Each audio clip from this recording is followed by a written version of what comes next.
कराची के एमेजना रोड पर वाक़ गुल प्लाजा में तीसरे दर्जे की आग लगने के नतीजे में 6 अफराद जान बाक हो गए। कई घंटे गुजरने के बाद भी आग पर काबू न पाया जा सका।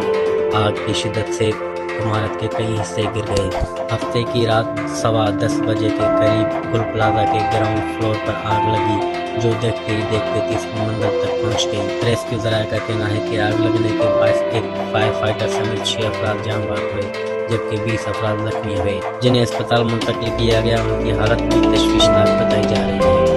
जाँ बाक अफराद में से 4 की शनाख्त फराज, आशिफ अहमद और शेरोज के नाम से हुई, जबकि हुकाम के मुताबिक फुरकान नामी फाइटर की लाश भी ट्रामा सेंटर लाई गई। फायर ब्रिगेड हुकाम के मुताबिक 20 फायर फाइटर और 4 स्नार्क प्लस की मदद से आग पर काबू पाने की कोशिश की जा रही है। पानी और फोम का इस्तेमाल किया जा रहा है। आग बह जाते फायर अटेंडेंट भी आग बुझाने में मसरूफ है।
आज मौसमी फूलों की दुकान पर लगी थी, जो फैलती चली गई।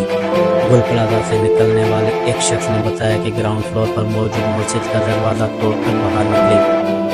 मुलाजिम ने बताया कि हर दुकान में करोड़ों का माल का बहुत नुकसान हुआ है। एक मुतासिर शख्स ने कहा कि ऑक्सीजन की कमी के बायस सांस लेना दुश्वार था। मुतअद्दिद लोग बेहोश हुए। कुछ लोग बराबर वाली इमारत में छलांग लगाकर नीचे उतरे।